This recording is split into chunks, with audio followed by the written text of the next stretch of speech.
तो नमस्कार, आदाब, सत श्री अकाल, खम्मा गणी, राम राम दोस्तों। मैं रजनी स्वागत करती हूँ आपका हमारे चैनल द सक्सेस में। तो दोस्तों आज है 7 जून और 7 जून के सुबह 6 बज गए हैं। 6 बजे वीडियो आपको मिल जाएगा, हालांकि मैं पहले दिन अपलोड कर देती हूँ। तो दोस्तों good morning all of you. और जो पहला वीडियो हमारा आता है वो मेंस के आंसर राइटिंग आता है। तो कल जो मैंने क्वेश्चन आंसर आपको बोले थे तो आप लोगों ने बड़ा अच्छा रेस्पॉन्स किया, आपके सजेशंस पे माने जाएंगे। कुछ लोगों ने बोला है दोस्तों फेसबुक पेज बना लो, कुछ लोगों ने बोला है टेलीग्राम पे चलने दो। तो ठीक है, थोड़ा थोड़ा मैनेज करेंगे, जैसा भी पॉसिबल होगा, जिस तरह से भी पॉसिबल होगा उस तरह से मैनेज कर लिया जाएगा। ठीक है, वो सब बातें तो चलती रहेंगी।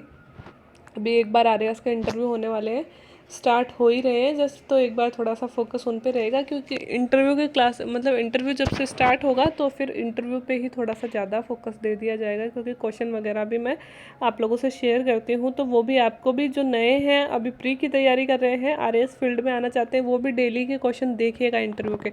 आपको बहुत फ़ायदा मिलेगा, क्योंकि आपको पता चलेगा कि क्या चीज़ें पूछी जाती हैं, क्या कंसेप्ट हमारे क्लियर होने चाहिए, है ना।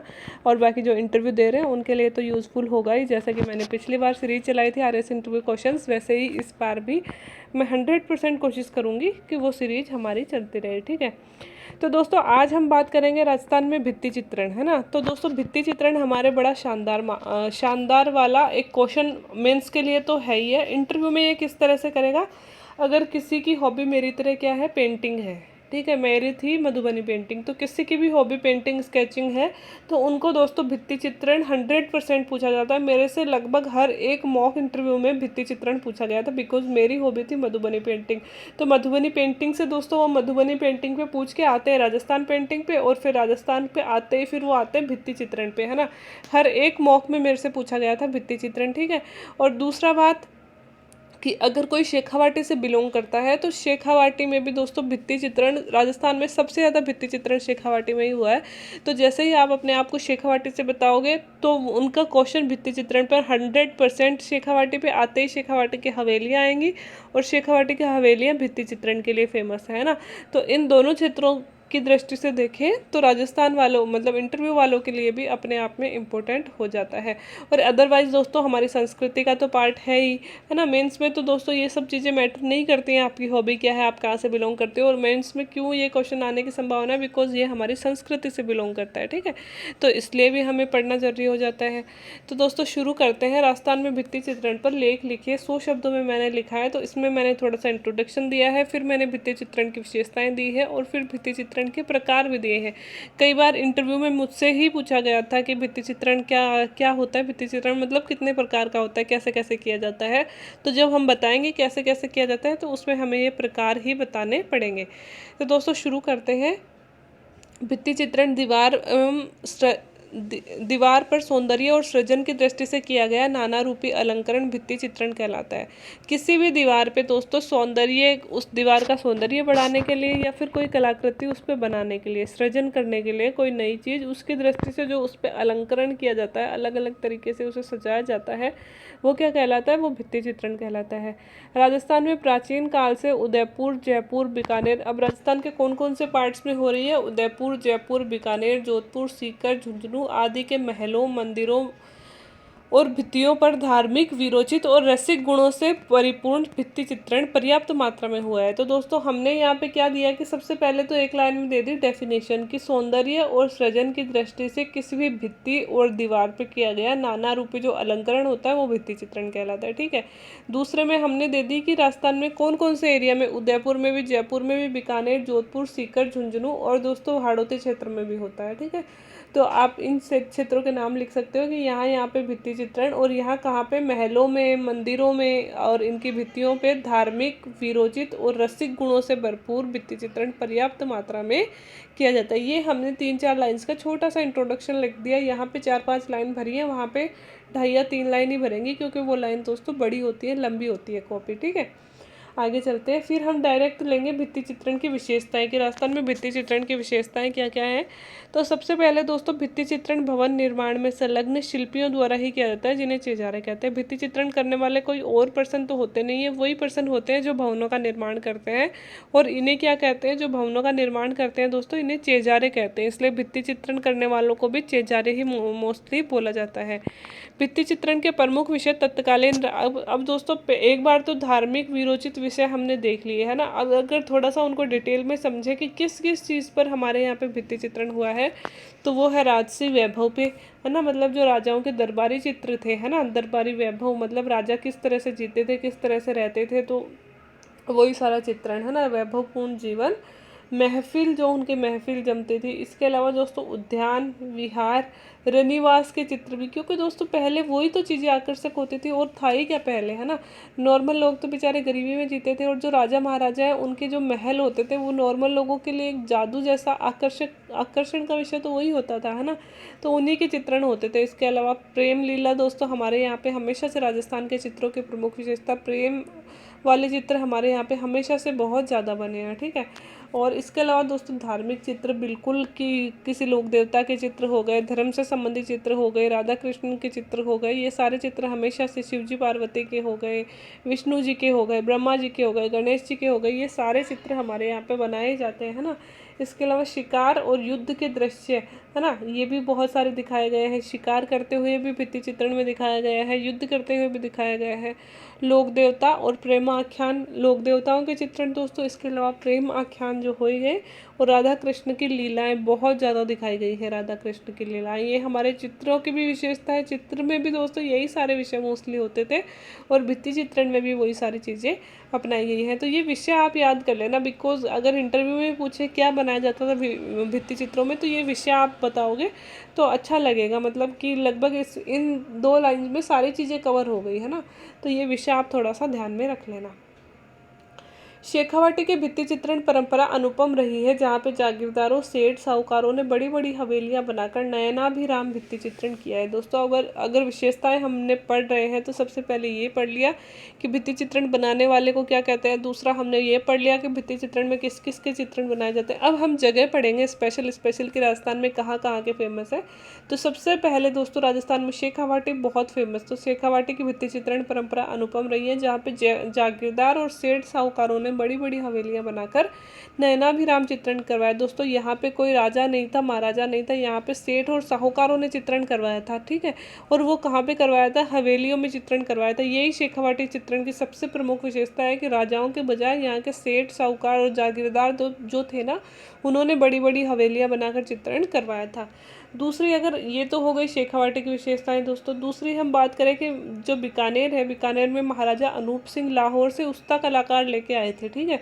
तो उन उस्ता कलाकारों, और इसके अलावा दोस्तों एक और मथेरन जाति भी वहाँ पाई जाती है, उन लोगों ने बीकानेर में भित्ति चित्रण बहुत किया है। तो अगर बीकानेर की बात करते हैं तो 2 लोगों द्वारा किया जाता था, एक तो उस्ता कलाकारों द्वारा और एक मथेरन द्वारा। उस्ता लेके कौन आए थे, ये जो महाराजा अनूप सिंह है वो लेके आए थे, ठीक है। तो ये चीज़ भी थोड़ी सी याद रखनी है। बूंदी में राव उमेद सिंह द्वारा निर्मित चित्रशाला भी भित्ति चित्रों हेतु प्रमुख रही है। दोस्तों उमेद सिंह के द्वारा निर्मित जो चित्रशाला है बूंदी में, तो बूंदी में भी इस चित्रशाला नामक जगह पर बहुत सारे चित्र भित्ति चित्रण किया गया है। तो ये चित्रशाला भी भित्ति चित्रों के लिए ही फेमस है। इसका निर्माण किसने करवाया, इसका निर्माण करवाया उमेद सिंह ने। इसके अलावा कोटा की झाला हवेली है ना, जो झाला जालिम सिंह ने बनाई थी, वो भी आखेट, उसमें आखेट के भित्ति चित्र है। उसमें ज़्यादातर जो चित्र है वो आखेट करते हुए दिखाया गया है, ठीक है। तो ये दोस्तों हमने शेखावाटी में बता दिया, बीकानेर में बता दिया, बूंदी में बता दिया, कोटा में बता दिया। इन 4 क्षेत्रों में बहुत ज़्यादा भित्ति चित्रण हुआ है, ठीक है। तो ये हमने स्पेशली 4 क्षेत्रों का वर्णन कर दिया। इसके अलावा शेखावाटी की बात करें तो कत्थई, नीले और गुलाबी 3 रंगों का प्रयोग शेखावाटी के भित्ति चित्रण में बहुत ज़्यादा हुआ है, कत्थई, नीले और गुलाबी, है ना।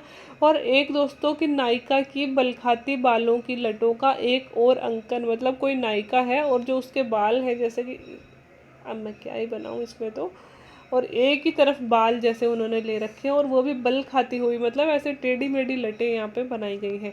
तो ये स्पेशली शेखावाटी की विशेषता है कि ये चित्रण शेखावाटी में ही हुआ है। इसके अलावा दोस्तों शेखावाटी के जितने भी भित्ति चित्रण हैं उसमें तिथि और रचनाकारों के नाम भी मिलते हैं, जो अधिकांशतः भित्ति चित्रों में नहीं मिलते हैं। वो शेखावाटी में ज़्यादातर चित्रकारों के नाम और रचनाकार के नाम और तिथि मिलती है कि इस दिन यह चित्र बनाया गया था। तो ये शेखावाटी, जो शेखावाटी से बिलोंग करते हैं उनके लिए भी, और अगर भित्ति चित्रण का मेंस में क्वेश्चन आता है तो उसके लिए भी, दोनों चीज़ों के लिए इम्पोर्टेंट है। तो भित्ति चित्रण हेतु राहोली का चूना फेमस रहा है। दोस्तों ज़्यादातर राहोली का चूना ही यूज़ किया जाता था जब भित्ति चित्रण होता था। राहोली जगह है और उसका चूना यूज़ किया जाता था। और दोस्तों अगर बात करें कि अकबर और जहांगीर के काल में दोस्तों वो इटली से आला गीला पद्धति लेके आए थे, और आला गीला पद्धति ही आगे चलकर राजस्थान में भित्ति चित्रण, क्योंकि दोस्तों मुगलों से संबंध किसका था, जयपुर के राजाओं का, और फिर जयपुर के राजाओं से फिर वो सारे राजस्थान में फैली, है ना। तो अगर इसका प्रारंभ पूछे ना कि भित्ति चित्रण का प्रारंभ कहाँ से हुआ है, तो दोस्तों इटली से जो आला गीला पद्धति लेके आए थे मतलब चित्रण की, कौन लेके आए थे, जहांगीर और अकबर, है ना, वहाँ से शुरू हुआ था और फिर धीरे धीरे मुगलों से आया जयपुर में, और जयपुर से फिर सारे राजस्थान में यह फैला। तो ये 10 विशेषताएं मैंने इसकी लिखी हैं। तो 10 विशेषताओं में लगभग इसके सारे फैक्टर कवर हो गए दोस्तों।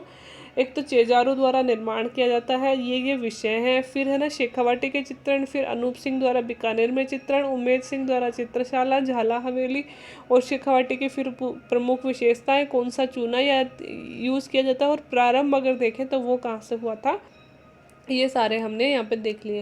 अब एक छोटी सी चीज़ और रह जाती है, भित्ति चित्रण की कई बार विधियाँ पूछ ली जाती हैं कि किस किस तरह से भित्ति चित्रण किया जाता है, या फिर ये बोल दो भित्ति चित्रण की विधियाँ कौन कौन सी, या फिर ये बोल दो किस किस तरह से भित्ति चित्रण किया जाता है। तो 3 तरीक़ों से किया जाता है दोस्तों, फ्रेस्को बुनो, फ्रेस्को सेको और साधारण भित्ति चित्रण, है ना। तो दोस्तों नाम से ही पता है, बुनो मतलब गीलो, ऐसे याद कर लो, बुनो गीलो, सेको मतलब से सूखने के पश्चात, और साधारण तो साधारण ही होगी। तो जो बुनो है दोस्तों वो प्लस्तर की हुई नम भित्ति पर, पहले कोई दीवार होती है उस पर प्लस्तर करते हैं, प्लस्तर करने पर जब वो गीली गीली होती है ना, उसी टाइम पे उस पर चित्रण कर दिया जाता है ना। तो उसे तो बोलते हैं फ्रेस्को बुनो। बुनो क्यों बोलते हैं, क्योंकि ये गीली प्लस्तर पे किया जाता है ये चित्रण, है ना। और इसे राजस्थान में अरायश या आला गीला कहते हैं, और शेखावाटी में इस विधि को पणा कहते हैं। तो अरायश किसे कहते हैं, जब गीली प्लस्तर की हुई भित्ति पर चित्रण किया है तो उसे अरायश कहते हैं, और शेखावाटी में इसी चीज़ को पणा कहते हैं, और नॉर्मली इसे फ्रेस्को बुनो कहते हैं। ठीक है। फ्रेस्को सेको क्या होता है, प्लस्तर की गई मिट्टी के सूखने के पश्चात में, अगर दीवार पे प्लस्तर कर दिया और वो सूख गया और उसके पश्चात उस पर चित्रण करते हैं तो वो हो जाएगा फ्रेस्को सेको। और जो साधारण भित्ति चित्रण है दोस्तों, वो सिंपल सी ही कोई भी दीवार है उस पर जाके हम यूं ही चित्र बनाने लगे बिना किसी प्लस्तर के। प्लस्तर करेंगे पहले, प्लस्तर क्यों किया था, प्लस्तर दीवार को सही करने के लिए, चिकना करने के लिए किया जाता था, है ना। तो बिना प्लस्तर किए ऐसे ही चित्रण करने लगे तो वो क्या हो गया, साधारण भित्ति चित्रण। तो 3 प्रकार का हो गया। एक तो साधारण भित्ति चित्रण मतलब सिंपल दीवार पर चित्र बना देना। एक फ्रेस्को बुनो मतलब पहले दीवार पर प्लस्तर कर रहे हो और फिर वो जब प्लस्तर गीला होता है तो उस पर चित्रण करना फ्रेस्को बुनो होता है। फ्रेस्को सेको कि दीवार पर प्लस्तर कर दिया फिर वो सूख गया और सूखने के पश्चात जब उस पर चित्रण करते हैं तो वो फ्रेस्को सेको हो जाता है। तो ये दोस्तों 3 इसकी विधियाँ हो गई कि ये 3 विधियों से चित्रण किया जाता है। तो अगर हमसे पूछे किस किस तरह से किया जाता है तो भी हम यूँ ही कहेंगे कि सर 3 प्रकार से किया जाता है, एक गीली दीवार पे, एक सूखी दीवार पे और एक साधारण दीवार पे। तो एक क्वेश्चन ये भी पूछा जाता है, अच्छा भित्ति चित्रण क्या होता है, तो हम क्या बोलेंगे, सौंदर्य और सृजन की दृष्टि से दीवारों पे किया गया नाना रूपी अलंकरण भित्ति चित्रण कहलाता है।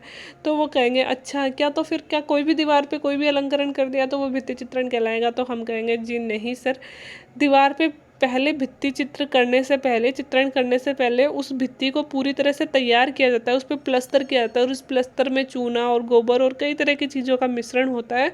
उसके द्वारा दीवार को चिकनी किया जाता है, उसमें तेल वगैरह भी डाला जाता है ताकि रंग उसमें अंदर तक समा सके। अब दोस्तों ये जो फ्रेस्को बुनो पद्धति है जिसमें गीली दीवार पे चित्रण किया जाता है, तो ये गीली पे क्यों किया जाता है, इसका रीज़न भी यही है कि रंग है ना गीली दीवार में अंदर तक समा जाएंगे और अंदर तक समाने से फिर वो रंग कई दिनों तक ठहरते हैं। यही कारण है कि दोस्तों शेखावाटी में 100 साल पुराने लगभग चित्र हैं सारे, और वो 100 साल पुराने चित्र भी आज भी ऐसे के ऐसे ही हैं जो हवेलियों के अंदर हैं, वो ख़राब नहीं हुए। वो क्यों, क्योंकि पहले मतलब फ्रेस्को बुनो पद्धति पर ज़्यादातर चित्रण किया गया था, और मतलब जो प्लस्तर करते हैं वो प्लस्तर इसीलिए करते हैं, चाहे प्लस्तर गीली पे करो चाहे प्लस्तर सूखने पर चित्र बनाओ, उस प्लस्तर में दोस्तों बहुत सारी चीज़ें ऐसी मिलाई हुई होती थी जिससे चित्र चमकदार भी बनते थे और जिससे चित्र लंबे समय तक टिकाऊ भी बनते थे। इसीलिए जो शेखावाटी के चित्र हैं वो आज तक जीवंत है और मतलब इतने पुराने नहीं हुए हैं और वो सेफ हैं। तो ये सारे जो चीज़ें हैं हमने भित्ति चित्रण के बारे में पढ़ ली। आई होप कि इससे ज़्यादा भित्ति चित्रण में और कुछ हो नहीं सकता है। तो मेंस के लिए एक परफेक्ट आंसर मैंने दे दिया, और इंटरव्यू की दृष्टि से भी भित्ति चित्रण की तो सारी बातें मैंने लगभग समाहित कर ली। तो दोस्तों आज के लिए इतना ही। जिनका इंटरव्यू है वो इस क्वेश्चन को थोड़ा सा अच्छी तरह से तैयार कीजिएगा। मैंने बोल ही दिया, जिनका बैकग्राउंड शेखावाटी है या फिर दोस्तों जिनकी पेंटिंग हॉबी है उनसे ये क्वेश्चन बन सकता है, और इसके अलावा वैसे भी संस्कृति का तो हिस्सा है ही, तो उन्हें याद आ जाए तो बिना बैकग्राउंड और बिना हॉबी के भी ये क्वेश्चन पूछा जाता है, बिकॉज ये हमारी संस्कृति में है ना। और बाकी मेंस की तैयारी हम कर ही रहे हैं। अच्छा आंसर मैंने एक ठीक ठाक लिख ही दिया। और अगर आपको अच्छा लग रहा है वीडियो और इस तरह के वीडियोस आप और चाहते हो तो वीडियो को लाइक कर लें, चैनल को सब्सक्राइब कर लें और दोस्तों से शेयर भी करते रहिए। वीडियो देखने के लिए थैंक यू सो मच।